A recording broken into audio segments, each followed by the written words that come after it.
بسم اللہ الرحمن الرحیم۔ ڈیئر اسٹوڈنٹس، السلام علیکم۔ آج آپ انرجی اکنامکس کا چیپٹر 21 پڑھیں گے۔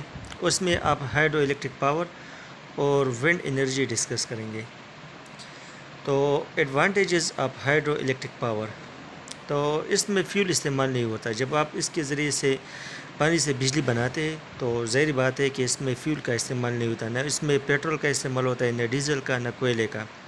لہٰذا اسی وجہ سے پولوشن پیدا نہیں ہوتا۔ جیسا آپ گاڑیوں میں فاسل فیول یوز کرتے ہیں تو اس کی وجہ سے آلودگی پیدا ہوتی ہے۔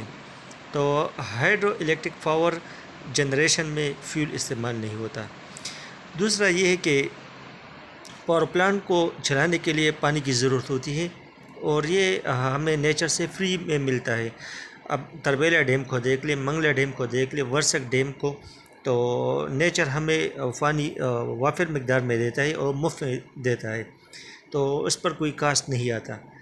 تیسرا اس کا فائدہ یہ ہے کہ اس سے گرین ہاؤس گیس ایمیشن کم ہو جاتی ہے۔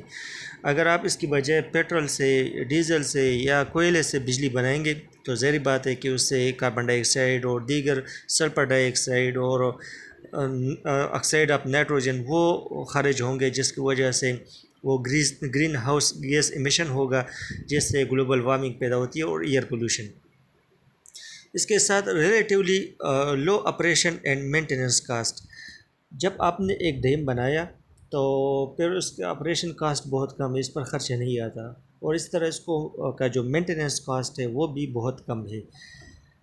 اور چوتھا فائدہ یہ ہے کہ یہ جو ٹیکنالوجی ہے یہ ریلائبل ہے، اس پر آپ اعتماد کر سکتے ہیں، کیونکہ یہ اچھی طرح کام کرتا ہے، اور اوور ٹائم یہ ثابت ہو گیا ہے کہ تاریخ سے کافی زمانہ ہو چکا ہے کہ امریکہ میں، اسی طرح پاکستان میں آپ دیکھ لیں کہ تربیلا ڈیم وہ 1975 میں وہ بنا ہے، اسی طرح اس سے پہلے منگلا ڈیم 60 کی دہائی میں وہ بنا تھا، اور ابھی تک وہ کام کر رہا ہے، تو یہ ریلائبل ہے۔ دوسری بات یہ ہے کہ یہ رینیوبل ہے۔ رینیوبل اسی وجہ سے ہے کہ آپ کو پتہ ہے کہ سنو فال ہوتی ہے یا رین فال، تو جب بارش ہوتی ہے تو اس سے یہ جو ریزروائر ہے، جو جھیل ہے، وہ بھر جاتی ہے، اور اس سے آپ اس پانی سے آپ بجلی بناتے ہیں۔ تو دا fuel is almost always there. تقریباً سال کے 12 مہینے آپ کے پاس پانی موجود ہوتا ہے، اور اس سے آپ بجلی بنا سکتے ہیں۔ دوسرا ہے ڈس ایڈوانٹیجز، تو اس پر انویسٹمنٹ کاسٹ بہت زیادہ ہے۔ آپ دیکھ سکتے ہیں کہ پاکستان میں مومن ڈیم پر کتنا خرچ آیا، اور اسی طرح جو دیامر بادشاہ ڈیم ہے اس پر کتنے ارب روپے وہ خرچ آئیں گے، تو اس کے لیے آغاز میں کافی زیادہ انویسٹمنٹ درکار ہوتی ہے۔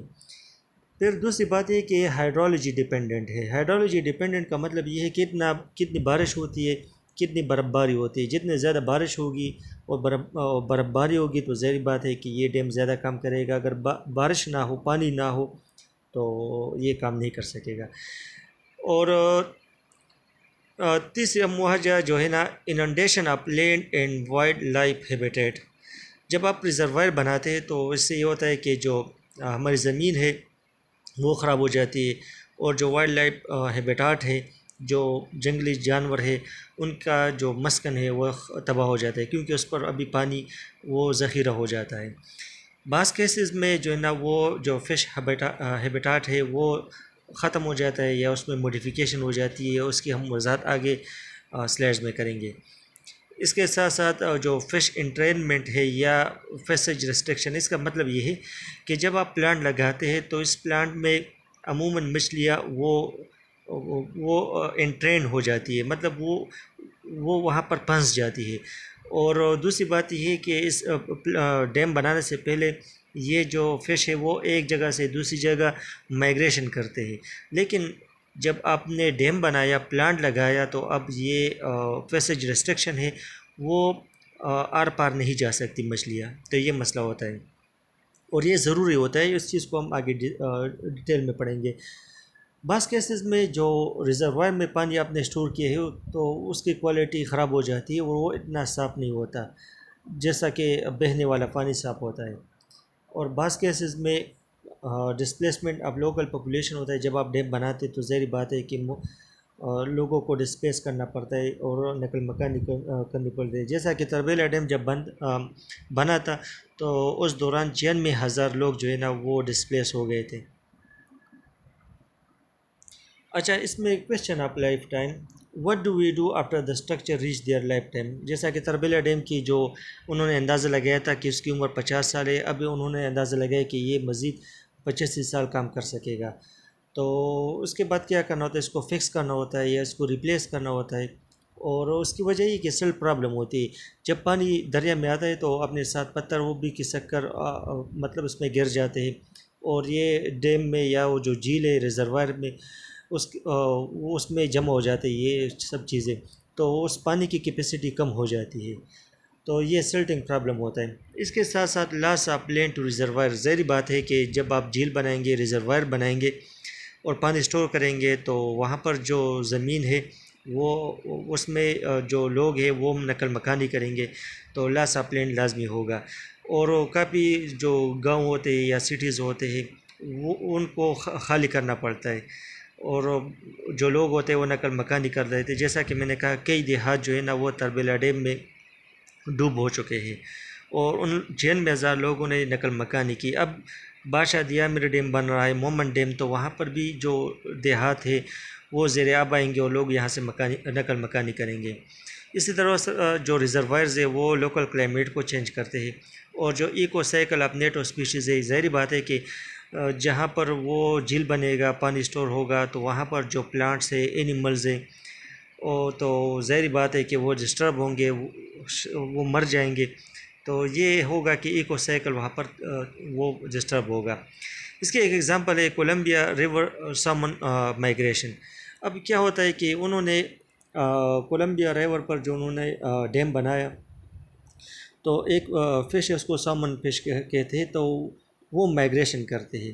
اور یہ مائیگریشن اس کی سروائیول کے لیے انتہائی ضروری ہے، کیونکہ اگر وہ مائیگریشن نہ کرے تو یہ مچھلیاں وہ مر جائے گی. کیونکہ گرم پانی سے سرد پانی سے گرم پانی یہ مائیگریشن ہوتا ہے. وہ پورے ڈیٹیل میں پڑھوں گا، وہ بھول گیا ہوں، لیکن یہ ہے کہ سالمن فش کے لیے مائیگریشن لازمی ہوتا ہے. اب مائیگریشن اس مقصد کے لیے انہوں نے فش لیڈر بنائے، ایک فش ویز ہم کہہ سکتے. ڈیم سے انہوں نے ایک راستہ نکالا ہے تاکہ مچھلیاں وہ مائیگریشن کر سکے. لیکن اس فش لیڈر کی مدد سے مچھلیاں صحیح طریقے سے مائیگریشن نہیں کر سکتی، اسی وجہ سے سالمن فش کی جو پاپولیشن ہے، آبادی ہے، اس میں کافی کمی واقع ہوئی ہے. دوسرا ہے dot fish in leak meat. تو dot fish in leak meat میں بھی یہ مسئلہ ہے کہ عموماً یہ جو فش ہوتی ہے تو ظاہری بات ہے کہ جب آپ بجلی گھر بناتے ہیں تو آپ پانی کو ایک سلوپ دیتے ہیں تاکہ وہ پور انرجی کے ساتھ وہ نیچے بہے اور وہ ٹربائن کو گھما لے. تو بعض اوقات جب یہ فش کافی سپیڈ کے ساتھ ویلاسٹی کے ساتھ نیچے گرتے تو کسی چیز سے ٹکرا جاتے، تو اسی سے مر جاتے، یا اس پلانٹ کی وجہ سے وہ مر جاتے ہیں. تو اس کی وجہ سے یہ اس کی آبادی میں کمی واقع ہوتی ہے، یا جب وہ نیچے جاتے تو ان کو سازگار حالات نہیں ملتے، تو اسی وجہ سے اس کی نسل ختم ہو جاتی ہے. Restriction of water flow down stream. یہ ایک بڑا مسئلہ ہوتا ہے کہ ڈیم بنانے سے پہلے تو واٹر فلو کرتا ہے، لیکن جب آپ نے بند باندھا اور آپ نے پانی کو سٹور کیا تو ظاہری بات ہے کہ اس سے آگے جو فلو ہے وہ ریسٹرکٹ ہو جاتا ہے. تو جو جانور ہے، پودے ہیں، وہ ان واٹر پر ان کا انحصار تھا، وہ ان کو نہیں مل رہا، بلکہ وقت پہ وقت سے مل رہا ہے. تو انسانوں کو، جانوروں کو اور پلانٹس کو یا پورے جو ہیبیٹاٹ ہے اس کو نقصان پہنچتا ہے. اس کے ساتھ انہوں نے ایک ایکسپیریمنٹ کیا تھا، دا گریٹ کینین ایکسپیریمنٹ. تو اس ایکسپیریمنٹ میں یہ کہا گیا تھا کہ انہوں نے یہ تجربہ کیا کہ پانی کے رخ کو موڑا جیسا کہ ڈیم میں کیا جاتا ہے. تو اسی وجہ سے جو اس پر جو آبادی تھی اور جو ہیبیٹیٹ تھا، جو وائلڈ لائف تھا یا پلانٹس اور اینیملز تھے، وہ کافی متاثر ہوئے. تو اسی چیز کو ہم restriction of water flow downstream کہتے ہیں. اسی طرح disaster danger to the cities down stream.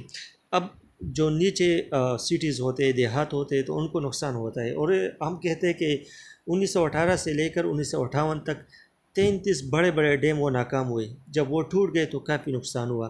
اسی طرح 1959 سے 1965 کے درمیان 9 ڈیمز وہ ناکام ہوئے دنیا میں. اور ہم اس کی ایک ایگزامپل جو چائنا کے ہینن پروونس ہے اور اس کا ایک ڈیم تھا بینگ چاؤ ڈیم، وہ اگست 1975 میں ٹوٹ گیا۔ تو یہ دو ڈیم تھے، تو اسی وجہ سے 600 million cubic metres of water ان کا مجموعی وہ کیپیسٹی تھا۔ تو اسی وجہ سے 86,000 سے لے کر 2,30,000 لوگ وہ مر گئے تھے۔ تو یہ ایک بڑا سانحہ تھا اور بڑا حادثہ تھا۔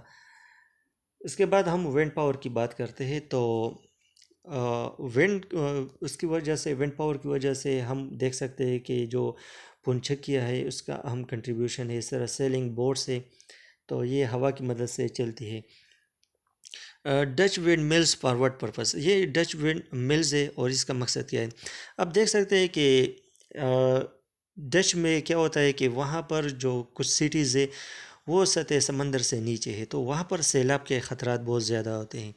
تو سیلاب سے بچاؤ کے لیے انہوں نے وہاں پر ونڈ ملز لگائی ہے اور یہ پمپ کے طور پر کام کرتے ہیں، تو جنریٹرز ہے، اور جو ان سٹیز میں پانی جمع ہوتی ہے تو ان کو نکالتے ہیں، اور اسی وجہ سے وہ سٹیز وہ خوش رہتے ہیں اور سیلاب سے محفوظ رہتے ہیں۔